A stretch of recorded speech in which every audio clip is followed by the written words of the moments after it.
Welcome back to the Alsace, where today we're in Ribeauville. And this is allegedly one of the 3 towns that they based the Disney Beauty and the Beast on. We have filmed the other 2, but today we're going to have a real explore around here, show you all the architecture, the shops, the history, and if you can see in the distance, there are 3 chateaux nestled deep up on the hills. Join us.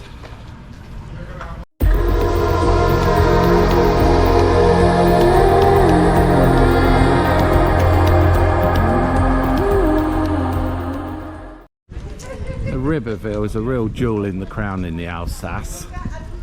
We've toured this a few times. They also run a parade, which I'll see if I can get a shot of this up here. The Fifidage, since 1390.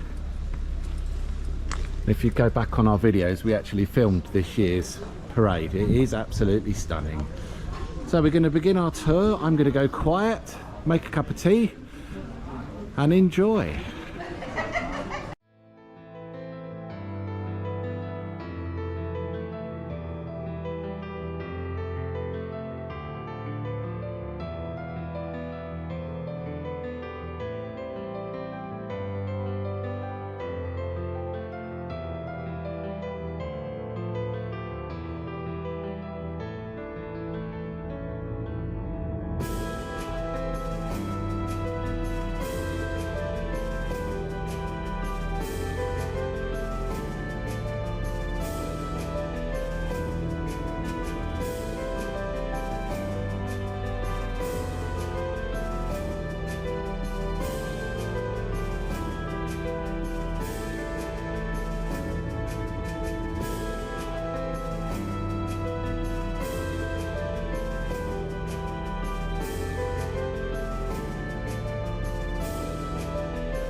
Okay, I hope you've enjoyed our tour around beautiful Ribeauville.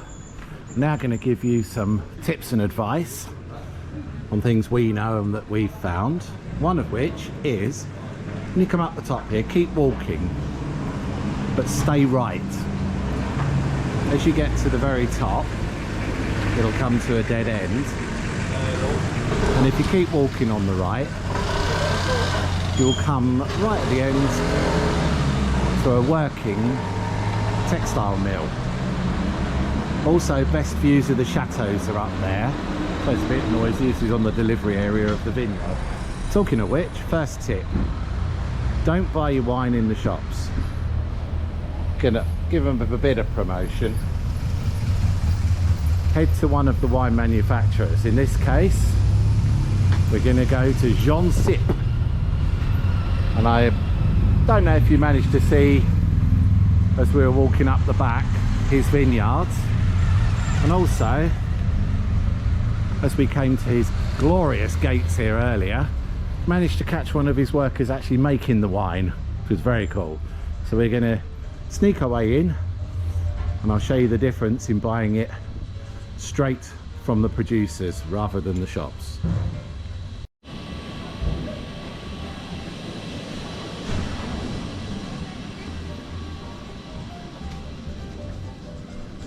Oh, it just smells of wine everywhere. It's no good for me, I don't drink. We'll see what we can find for Madam though. Right, I'm not sure if we're going to be able to film in here, but we'll have a go on stealth. See what we can find. Oh, it's beautiful. You can try all the wines.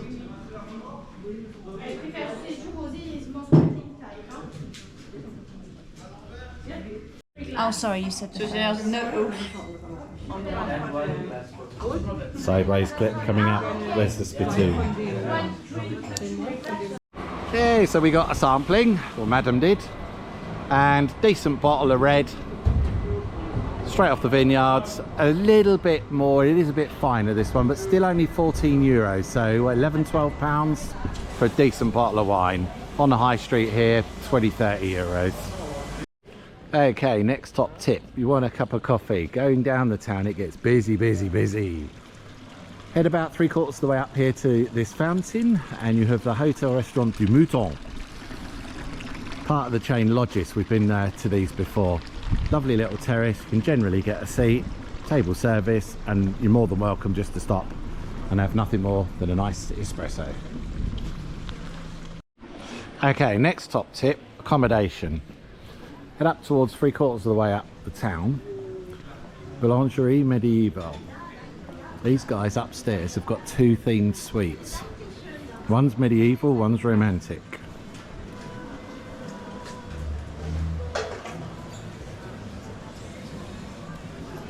Cheeky little bit of promotion for them. Got bakery and coffee right underneath. And each suite will set you back a glorious 80 euros. We're going to hire both. Another tip, if you want something a bit nice as a souvenir, it's very often exhibitions with local artists, local crafts and producers. And this guy today has got an exhibition in here of all his paintings, so I've got my eye on one. We'll go and have a look, see what sort of money we're looking at. Very nice though. So I bought a beautiful picture, my favourite I bought, and this is the man who painted it. What a star. Another tip is, don't be afraid to get off the high street for your shopping. A lot of these little boutique shops down the sides, even on the main thing, offer way better value. We picked up a couple of corkers today, and if you get away from the branding of the Alsace as well, you will find you can take something home that's much nicer and much more original. And if you're going to buy wines not directly on the vineyard, look for the shops that are actually owned by the vineyards, like this one, Robert Fuller and Fields. You're still going to get the same kind of value. You're going into some of the regular shops, 20-30 euros plus for a bottle of wine, and I've seen them here, good ones, 3 or 4 years old, for about €8. If you walk just outside the bottom of the town as well, a lot of people miss this, got a beautiful park away from the hubbub. You can grab a coffee in the bottom section in one of the cafes and come over and chill out here before you head back to your car. A couple of bits of other information from being here before, paying just a bit of respect at the memorial. If you head straight at the town, turn left if you're driving, there's a little mini roundabout, turn right at that, and on your left is a car park that's up in the air that no one really knows about. That is, if you're driving here, that's where we park. Toilets at both ends. Just over on the left, just sees you off before you drive away. Also, if you drive down the road in the main road, about 1 to 2 kilometers is a beautiful resort, and it's got a casino if you fancy a little gamble and a cocktail. Well, I hope you've enjoyed our trundle around beautiful Ribeauville. Do join us here for Christmas. We'll be filming. This place is on another level, absolutely festooned to the hilts, and we're a relatively new channel, so we're going to be putting up fresh content on the Alsace, the Black Forest, and of course Europa Park every single week. So by all means subscribe if you want to be informed when we do so. I'm sure there's a bling that will come up, but in the meantime, from what we question could be the setting for Disney's inspiration for Beauty and the Beast, who knows? We bid you farewell.